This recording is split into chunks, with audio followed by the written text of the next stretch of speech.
crisis they created. President Trump and the Republicans should return to Washington, end the shutdown. Vacation is over. We are here, we are working, and we are ready whenever they decide to join us.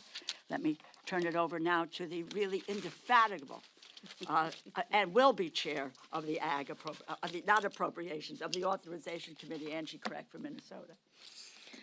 Well, thank you so much, Rosa, and thank you, Leader Jeffries. We are here today because President Trump and Secretary Brooke Rollins have chosen to take food away from 42 million Americans.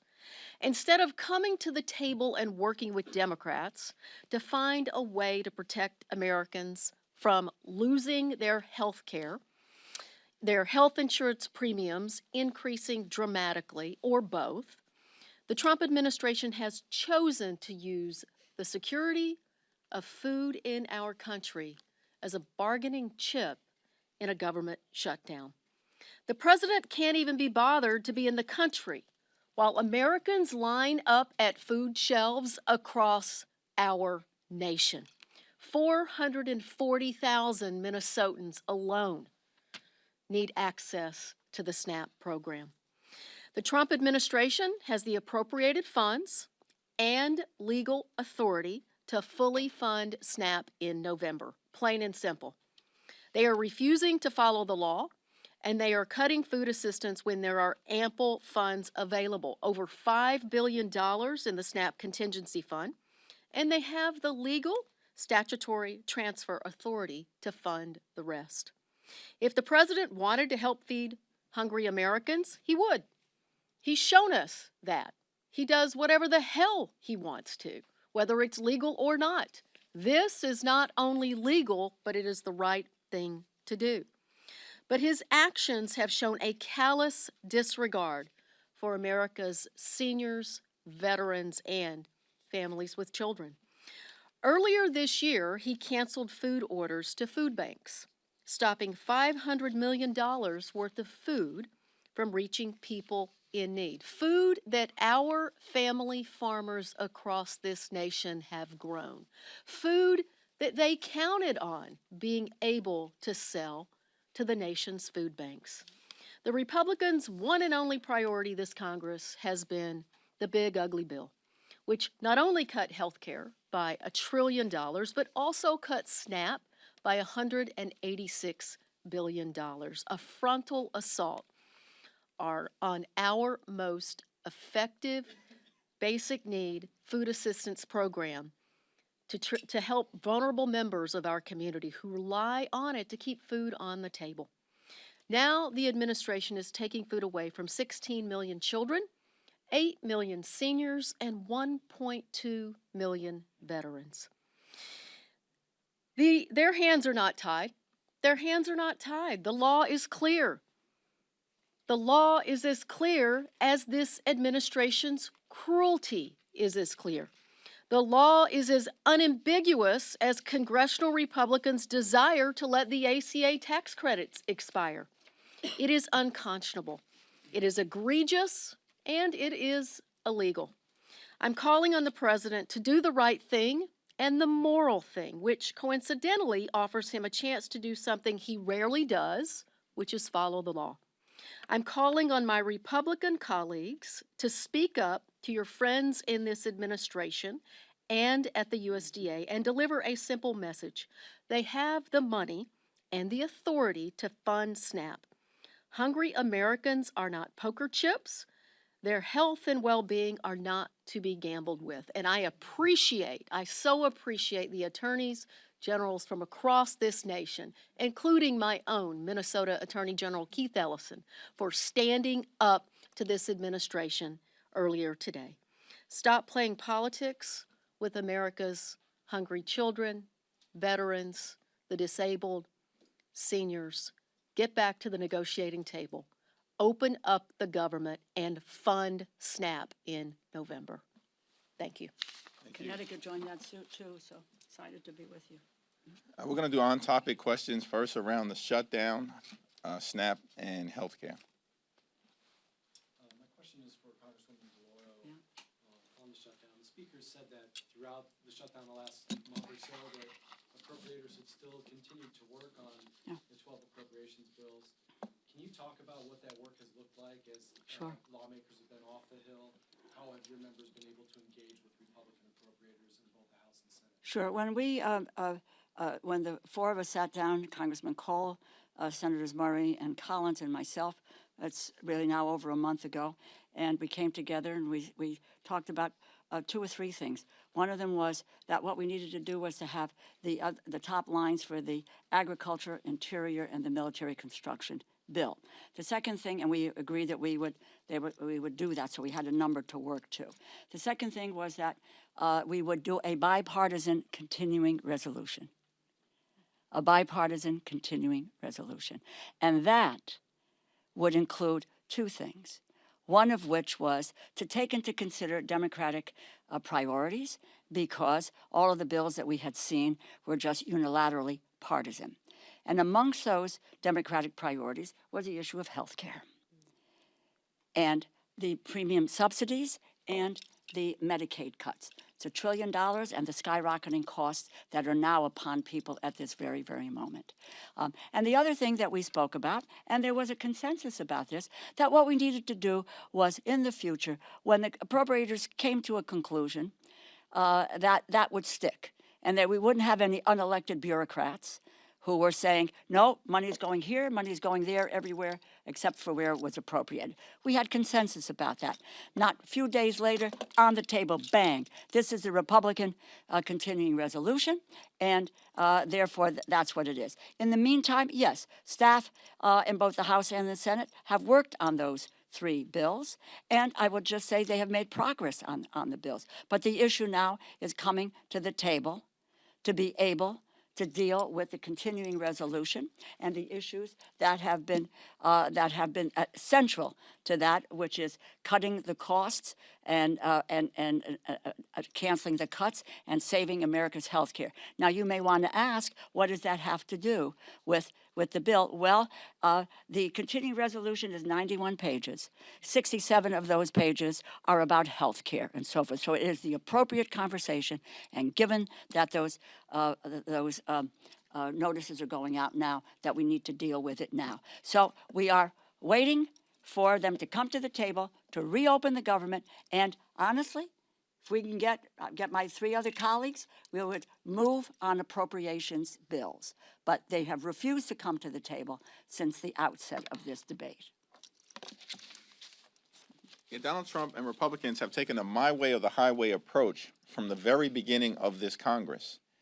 And we've maintained, led by Rosa DeLauro, that we want to sit down and negotiate a bipartisan spending agreement, now reopen the government, but at the same period of time, address the Republican health care crisis, which has been devastating on everyday Americans and hardworking American taxpayers throughout this year, including the largest cut to Medicaid in American history.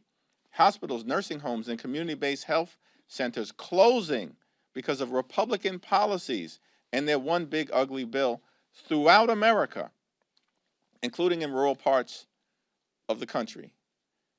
The American people now confront the possibility of a $536 billion cut to Medicare because of what Republicans did in their one big ugly bill if Congress doesn't act by the end of this year, and now because Republicans refuse to extend the Affordable Care Act tax credits.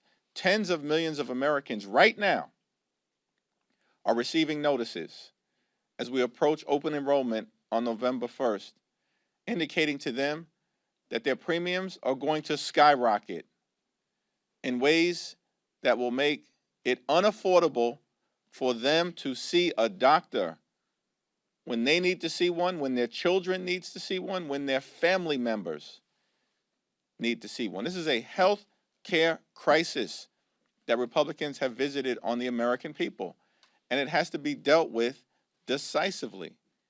We're now heading into a SNAP crisis. As Angie Craig and Rosa DeLauro have so powerfully articulated, that is a man-made Republican crisis, because Donald Trump has decided that he wants to force millions of Americans, including possibly 16 million children, to experience hunger. so they can continue their my way or the highway approach toward driving their right-wing extreme agenda down the throats of the American people. Unacceptable. Thank you, Mr. Leader. Today is the first day air traffic controllers will go without a paycheck. You're speaking about SNAP right now. We also have questions around how troops are going to get paid. At the crux of your fight against the Republican bill is the ACA, is healthcare. Are you concerned that these other issues, these other pressing issues like SNAP, the air traffic controllers not getting paid, troops not getting paid, are you concerned that that will start to dominate the conversation or dominate the consciousness of America, that the ACA conversation kind of gets pushed to the wayside? Well, we've made clear from the very beginning that we want to enact a bipartisan spending agreement that meets the needs of the American people, that improves their quality of life, that drives down the high cost of living here in this country, where costs haven't gone down, as Trump promised on day one, costs have gone up. And we set out from the very beginning in September that we want to reach a spending agreement that's bipartisan, that meets the needs of the American people in three areas: their health, their safety, and their economic well-being.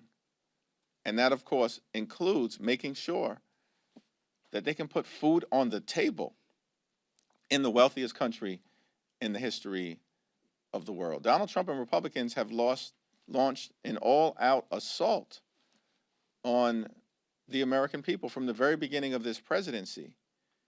And it's cruel, and it's punitive, and it's hurting everyday American. We want to reopen the government.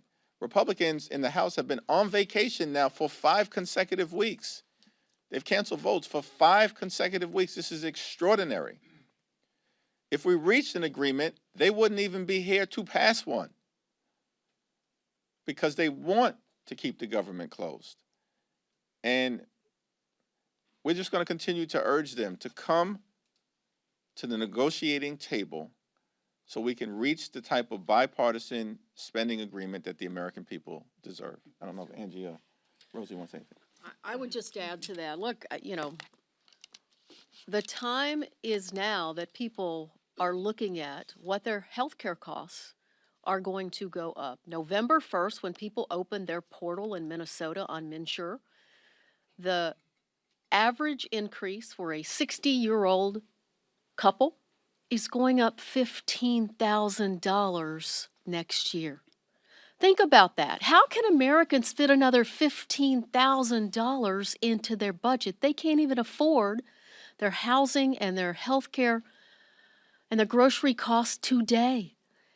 This is a moment in time where we have to have the moral courage as Democrats and Republicans to come together to make sure that Americans can stay healthy. People are desperate as they go to renew their health care. It's not in December. It's not next year. It is November 1st, this Saturday. So in terms of being distracted, people are not distracted by the premium increases that they're getting. They are laser focused on what's happening in their own budgets right now. If I just want to add one more thing. Is a young woman in my district, Renee, who I was with on Friday, she got her notice, an increase of $2,000 per month, $24,000 a year for health insurance. Can anybody here pay for that? She can't. Her husband is gravely ill. He doesn't have insurance, etc. This is real stories. But I would say to you that on the food stamp issue, the money is there. Let us not let them get away with saying that they can't do it. They have their political will isn't there to feed the people who rely on the SNAP program, which is the most effective anti-hunger program in the United States of America. They're playing fast and loose with people eating. Can you imagine that? But that's the reality. And you need to talk about that. They just talked to states about not wanting to reimburse. My state of Connecticut yesterday is putting up $3 million. They want to know if they can get reimbursed. This administration has said, no, you can't get reimbursed. But you know what's happened in the past? Because Democrats and Republicans have come together to work on these issues, all the benefits have been paid out, whether it was a reimbursement or it was the benefits that they so deserve and that they qualify for. This is an administration that is lawless at its core, and we cannot let them get away with it. Yep. So we're almost about 3 days out from where the original Democratic CR was set to expire. Can we expect to see a new Democratic CR with a new date and any other potential policy changes? Well, we'll continue to be in conversation with our Senate Democratic colleagues. We've all held firm to the proposition that we want to reopen the government. We want to negotiate a bipartisan spending agreement. That's our position, and we've maintained it from the very beginning. The problem, the reason why we're in this shutdown, day 28, is that Donald Trump and Republicans continue to maintain a my way or the highway approach, and the American people know it, which is why the American people have turned against Donald Trump and Republicans, because their policies aren't working. They've gone too far in area after area after area and have not made life better for the American people. So we'll continue to be in dialogue with our Senate Democratic colleagues, but publicly, our position has been the same as our private position, which is we'll sit down anytime, any place with anyone on the other side of the aisle, either here at the Capitol or go back to the White House, where we've repeatedly made clear to President Trump. Reconvene the legislative leaders. Convene the appropriators. Do what leaders do in moments like this, as opposed to being missing in action now for 28 days while finding $40 billion to bail out a right-wing wannabe dictator in Argentina and destroying the historic parts of the White House in real time so that he can construct a ballroom where he will be celebrated like a wannabe king. This is all outrageous stuff.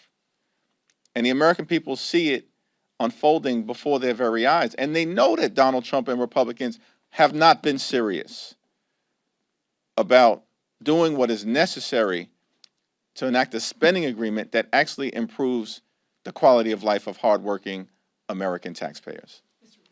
So. Thank you, Mr. Leader. Republicans have said that the easiest way to fund SNAP is to reopen the government. And you say that Democrats want to reopen the government. Why not call on your Senate colleagues, your Senate Democratic colleagues, to reopen the government and alleviate all the impacts of the shutdown, and then immediately dive headfirst into solving this healthcare crisis? All hands on deck. As has been the case, and as Angie Craig and Rosa DeLauro, who I'll yield to momentarily, have repeatedly said, the funds have already been allocated by the Congress in a bipartisan way to allow a continuation of SNAP benefits through November 1st, deep into the month of November, and there's additional funds that are available to be reallocated so that not a single person in this country goes hungry. And if that happens beginning on November 1st, it's because Donald Trump and Republicans want the American people to go hungry. And that's the problem that we confront.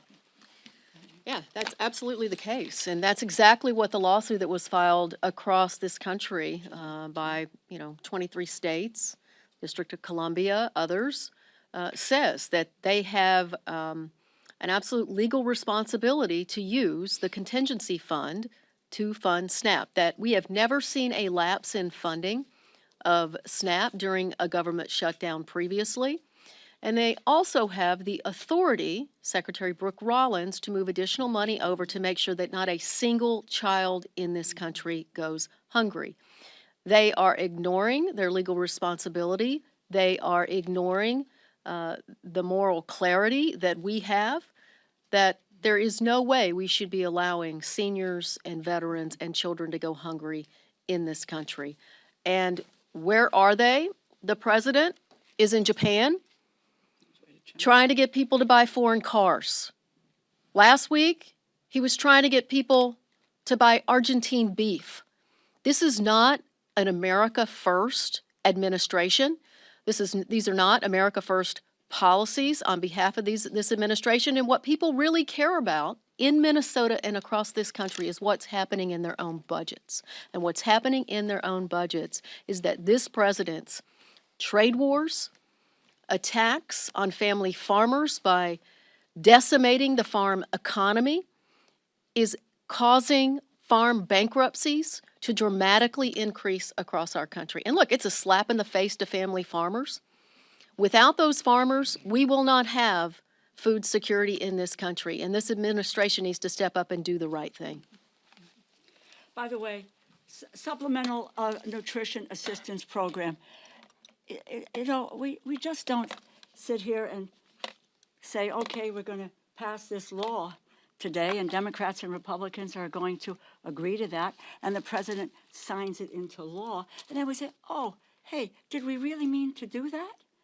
And just to ignore that, which is what is happening. It is in the law.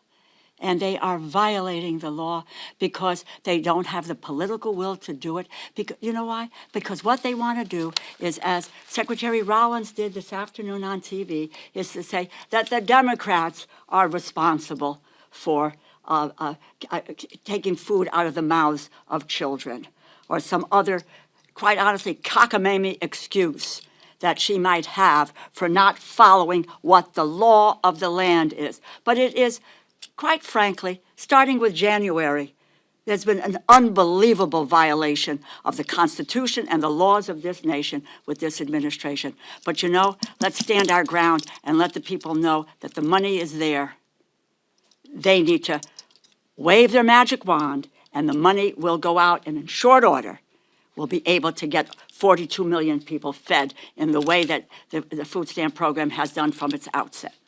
Let me thank Congresswoman Rosa DeLauro and Congresswoman Angie Craig for their continued leadership. Thank you. Thank you.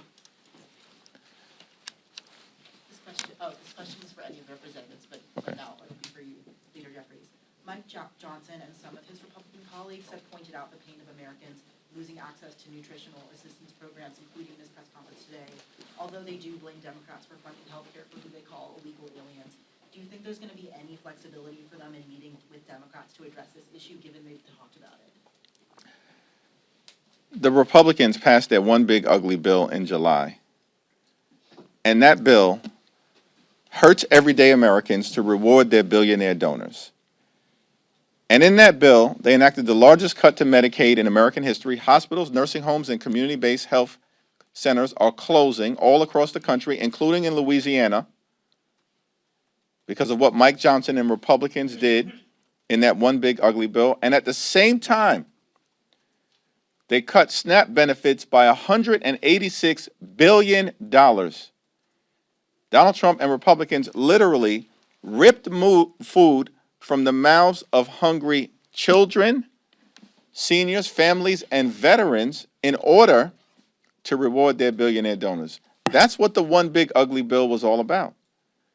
And so at this moment in time, these Republicans have zero credibility as it relates to the issues connected to health care and SNAP, because the American people have already seen what Republican policies look like. And that's ripping health care away from millions of Americans and doing the same thing as it relates to nutritional assistance. Our position continues to be clear. Let's sit down. Let's reopen the government.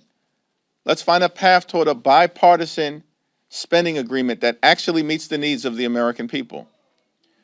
But we have to address the Republican health care crisis and the fact that on November 1st, just a few days from now, open enrollment will begin and reality will strike for tens of millions of Americans who receive their health insurance, both from the Affordable Care Act tax credits and beyond, that their health care costs are about to skyrocket, in some cases increase by $10,000 per year, $15,000 per year, more than $20,000 a year. These are working class Americans who are about to be hit with these dramatic increases that they cannot afford. And that's why Democrats continue to be in this fight until we win this fight. Thank you, Leader Jeffries. The House Oversight Committee released their report into the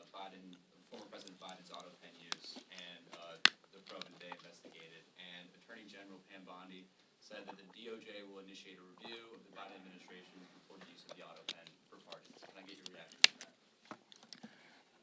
that? The so-called chairman of the House Oversight Committee, James Comer, continues to behave like a malignant clown.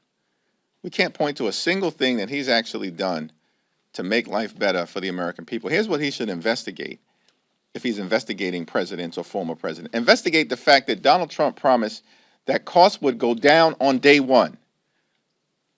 He promised, Donald Trump, repeatedly, that costs would go down on day one. Costs haven't gone down.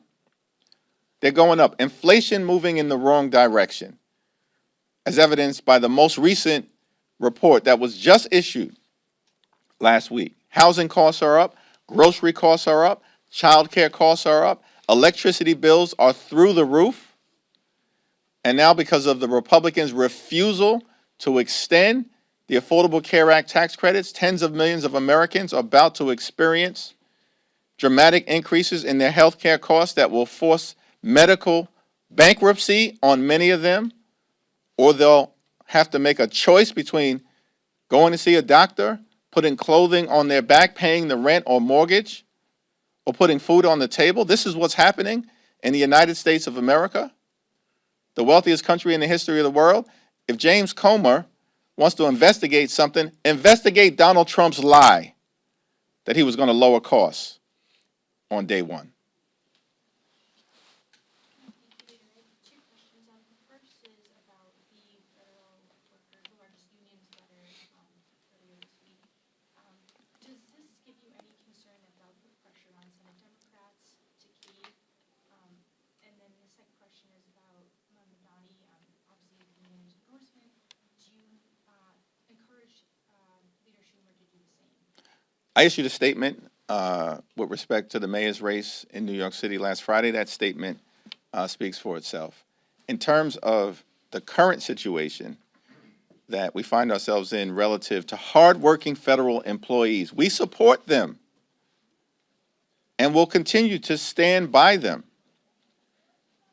The Trump administration has fired or let go more than 200,000 hardworking federal civil servants this year prior to the shutdown that they're visiting on the American people. That's what the Trump administration has done. This year, fired more than 200,000 hardworking federal employees. They have been targeting civil servants from the very beginning of this presidency. In fact, members of the Trump administration have said publicly that they want to traumatize federal employees. That's what they've said. That's what the OMB director said. So our position will remain consistent. We want to reopen the government. We want to make sure that every single federal employee gets paid, both the ones who are furloughed and the ones who are essential workers who have been forced by this Trump administration to work without pay because Donald Trump and Republicans continue to keep the government shut down. We know that's their position because House Republicans have canceled votes for 5 consecutive weeks. We know that's the Republican position because the Senate Republican leader continues to bring the same partisan Republican spending bill to the floor for a vote. It's now been brought to the floor 13 times, and it's went down to defeat 13 times because Leader Schumer and Senate Democrats, partnering with House Democrats, have continued to take the same position. We will not support a partisan Republican spending bill that guts the health care of the American people. Third row. Thanks, sir. I'm curious for your reaction to reports that DHS has purged senior ICE officials and wants to replace them with Border Patrol. Are you concerned that this might signal a shift in how the administration is approaching deportations? Well, our view with respect to the immigration issue generally is that we support a safe and a strong and a secure border at all times. And that will continue to be important. We have a broken immigration system and it needs to be fixed. It needs to be fixed in a comprehensive and bipartisan way. At the same period of time, the American people are understandably horrified at the extremism that the Department of Homeland Security has unleashed on law-abiding immigrant families and communities, separating hardworking mothers from their children, in many instances, children who are American citizens. And so it's our hope that if there's going to be a change in personnel, it's actually to enact a more humane approach rather than what we've seen in community after community throughout the country, including in the Chicago area, which is rightly turning off the American people to the extreme immigration policies of Donald Trump and the Republicans. Yep. Do you believe Eleanor Holmes should retire given mounting concerns over her mental fitness for office? I have not had a recent conversation with Delegate Eleanor Holmes Norton. Obviously, she's had a legendary career. Ultimately, it's going to be her decision and the people of the District of Columbia to make that decision as to who's best positioned to represent their interests moving forward. Thanks. Just piggybacking off your earlier question, regarding the federal workers union, Speaker Johnson earlier today, reportedly on the call with his conference, indicated that he thought that that pressure and the SNAP benefits would force Democrats' hand to adjust. What's your response to his supposition that this may change things? And is there any, in your mind, is there an off-ramp? Well, Democrats are going to continue to stand up for hardworking federal employees, as we've done throughout the year, in the face of the relentless targeting of civil servants by Donald Trump and his administration. Federal employees know who stands on their side. It's us, House and Senate Democrats. They've lived the experience of the Trump administration going after them in the most horrific ways possible since January 20th, and we, as House and Senate Democrats, are going to continue to stand up for them. We're going to continue to stand up for nutritional assistance. It's the Republicans who cut $186 billion, the largest cut to SNAP in American history. They just did this in July as part of their one big ugly bill so they could reward their billionaire donors and continue to subsidize the lifestyles of the rich and shameless. It's out of control. That's their track record. That's the Republican track record. And of course, we're going to continue to stand up for the health care of the American people. And I don't know why Republicans think this is a game. This is not a game. This is about the health and the well-being economically of the American people. And Democrats are going to stay in this fight until we win this fight for working class Americans, for middle class Americans, and for hardworking American taxpayers. Thank you all.